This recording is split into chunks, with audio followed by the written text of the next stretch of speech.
تین قبروں کی عجیب کہانی۔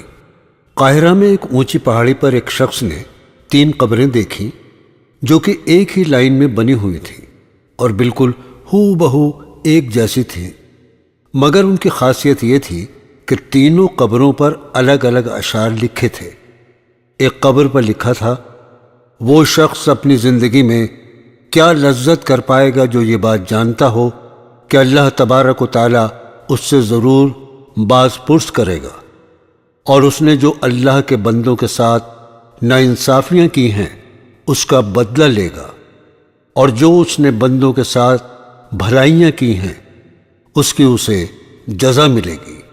دوسری قبر پر لکھا تھا، وہ شخص کیا حاصل کر پائے گا جو یہ بات جانتا ہو کہ اس کی موت ایک دن اچانک آ جائے گی اور وہ کچھ بھی نہیں کر پائے گا کیونکہ موت برحق ہے اور وہ اس کا مستحق ہے۔ تیسری قبر پر لکھا تھا، وہ شخص زندگی کے مزے کیسے لوٹے گا جس کا رخ ایک ایسی منزل کی طرف ہے جس پر پہنچنا جوانوں کو بوڑھا کر دیتا ہے اور چہروں کے نقشے کو مٹا دیتا ہے اور اس کے جوڑ جوڑ کو کمزور کر دیتا ہے۔ یہ تینوں قبریں ایک اونچی پہاڑی پر موجود تھیں۔ جب اس شخص نے تینوں قبروں کو دیکھا اور ان اشعار کو پڑھا جو ان تینوں قبروں پر بڑی ہی خوبصورتی کے ساتھ لکھے ہوئے تھے، ان قبروں کا راز جاننے کے لیے وہ شخص قریب کی بستی میں پہنچا اور اس نے ایک بزرگ شخص سے ان تین قبروں کے بارے میں دریافت کیا تو اس بزرگ نے جواب دیا، یہ تین قبریں تین سگے بھائیوں کی ہیں۔ اس شخص نے معلوم کیا کہ جو اشعار ان تین قبروں پر لکھے ہیں ان کا کیا مطلب ہے۔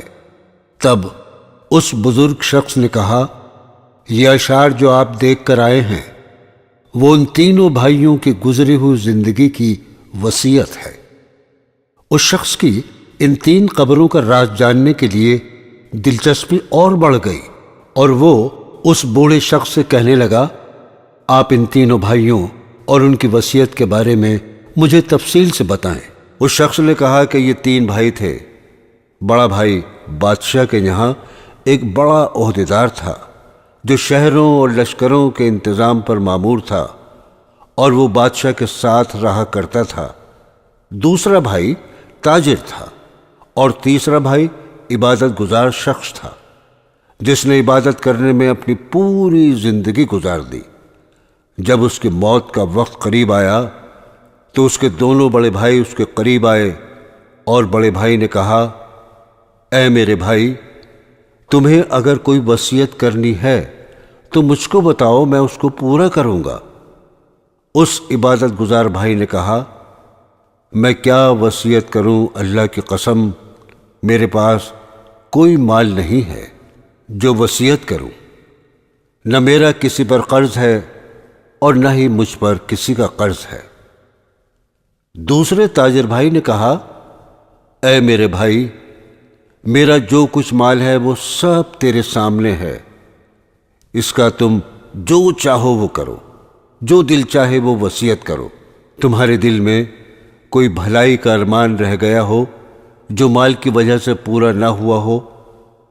اپنے بھائی کی بات سن کر اس نے اپنا رخ موڑ لیا اور اپنے بھائیوں سے کہا، مجھے تمہارے مال کی کوئی ضرورت نہیں ہے، لیکن پھر بھی میں تم سے ایک اقرار لینا چاہتا ہوں جس کی تم وعدہ خلافی نہ کرو گے۔ ان دونوں بھائیوں نے کہا، ہم وعدہ کرتے ہیں، تم جو کچھ کہو گے وہ ہم پورا کریں گے۔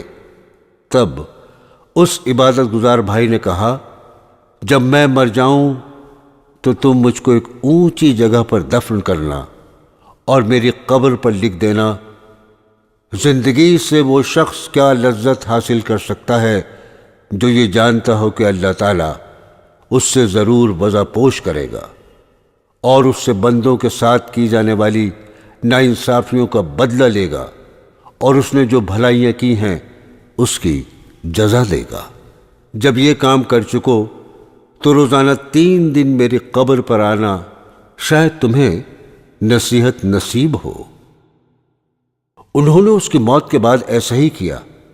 اس کا بڑا بھائی قبر پر آتا تھا اور آ کر بہت روتا تھا، غمزدہ ہوتا تھا، چلاتا تھا۔ جب وہ تیسرے دن آیا اور قبر کے پاس گیا اور بہت دیر تک روتا رہا، اس کے بعد وہ وہاں سے جانے لگا تو اچانک قبر کے اندر سے زوردار دھماکے کی آواز آئی۔ وہ یہ آواز سن کر خوفزدہ ہو گیا اور وہاں سے فوراً اپنے گھر آ گیا۔ رات کو اس نے اپنے بھائی کو خواب میں دیکھا اور اس سے پوچھا، اے میرے بھائی، جو تمہاری قبر کے اندر آواز ہوئی تھی وہ کیا تھی؟ اس کے بھائی نے جواب دیا، وہ آواز ایک ہتھوڑے کی تھی۔ مجھ سے کہا گیا، تو نے مظلوم کو دیکھا مگر پھر بھی تو نے اس کی کوئی مدد نہیں کی۔ یہ بات سن کر اس کی آنکھ کھل گئی اور وہ غمزدہ ہو گیا۔ اس نے صبح کو اپنے بھائی کو بلایا اور سارا قصہ اپنے بھائی کو سنایا اور اس سے کہا، میرے بھائی نے جو نصیحت اپنی قبر پر لکھوائی ہے اس کا مقصد مجھ کو نصیحت کرنا تھی، اور میں تمہیں گواہ بناتا ہوں۔ میں آج سے سب کچھ چھوڑتا ہوں اور اب میں اپنی باقی زندگی اللہ کی راہ میں لگاتا ہوں۔ اور وہ سب کچھ چھوڑ کر صحراؤں میں چلا گیا اور بھیڑ بکریاں چرانے والے لوگوں میں رہنے لگا۔ جب اس کی موت کا وقت قریب آیا تو چرواہوں نے آ کر اس کے بھائی کو خبر دی۔ خبر سنتے ہی اس کا تاجر بھائی چرواہوں کے ساتھ گیا اور اپنے بھائی کو اپنے ساتھ لے آیا اور اپنے بھائی سے کہا کہ اگر آپ کو کوئی نصیحت کرنی ہے تو کہو، اس کو میں پوری کروں گا۔ اس کے بھائی نے کہا، میں کیا وصیت کروں؟ میرے پاس تو اب کچھ بھی نہیں ہے، لیکن تم سے ایک اقرار لیتا ہوں جسے تم پورا کرنا۔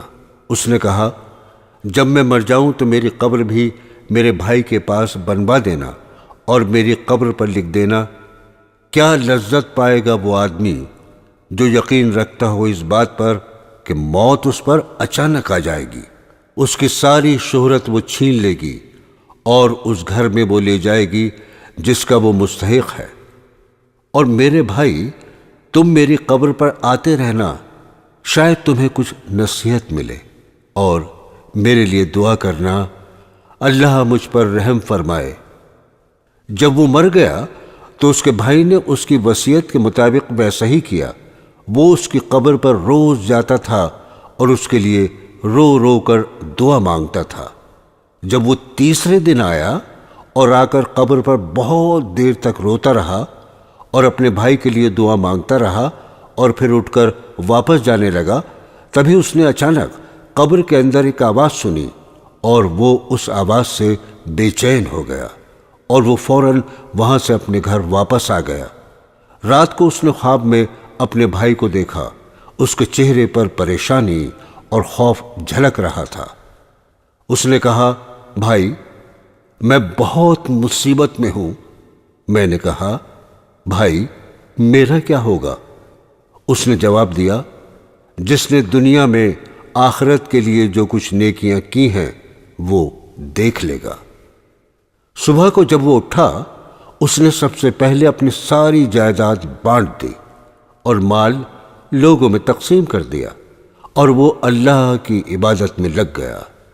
جب اس کی موت کا وقت قریب آیا تو اس نے اپنے بڑے بیٹے کو بلایا اور اس سے کہا، جب میں مر جاؤں تو مجھے میرے بھائیوں کے پاس دفنا دینا اور قبر پر لکھ دینا، کیسے مزے لوٹے گا وہ آدمی جس کا رخ ایسی منزل کی طرف ہے جس پر پہنچنا جوانوں کو بوڑھا کر دیتا ہے، جو چہرے کے نقشوں کو بہت جلد مٹا دیتا ہے اور اس کے جوڑ جوڑ کو کمزور کر دیتا ہے۔ مجھے دفنانے کے بعد میری قبر پر آتے رہنا، شاید تمہیں کوئی نصیحت ملے۔ بیٹے نے اپنے والد کے مر جانے کے بعد وصیت پر عمل کیا۔ رات کو اس نے اپنے والد کو خواب میں دیکھا۔ وہ کہہ رہے تھے، بیٹا، موت قریب ہے، تم آخرت کے سفر کی تیاری کر لو، اپنا سامان باندھ لو، جس گھر سے تمہیں نکلنا ہے اس گھر کی طرف جہاں تمہیں جانا ہے۔ صبح کو اس نے اپنے خواب کے بارے میں سب کو بتایا اور وہ دنیا سے رخصت ہو گیا۔ یہ کہہ کر بوڑھا خاموش ہو گیا۔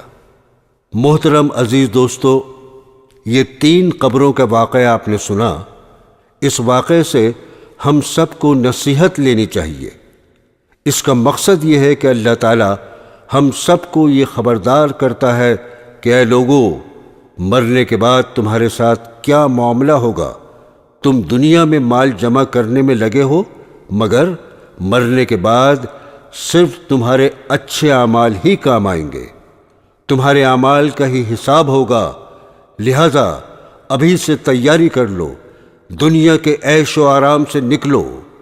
اے میرے عزیز دوستو، ابھی وقت ہے، سنبھل جاؤ، ایسا نہ ہو کہ وقت ہاتھ سے نکل جائے۔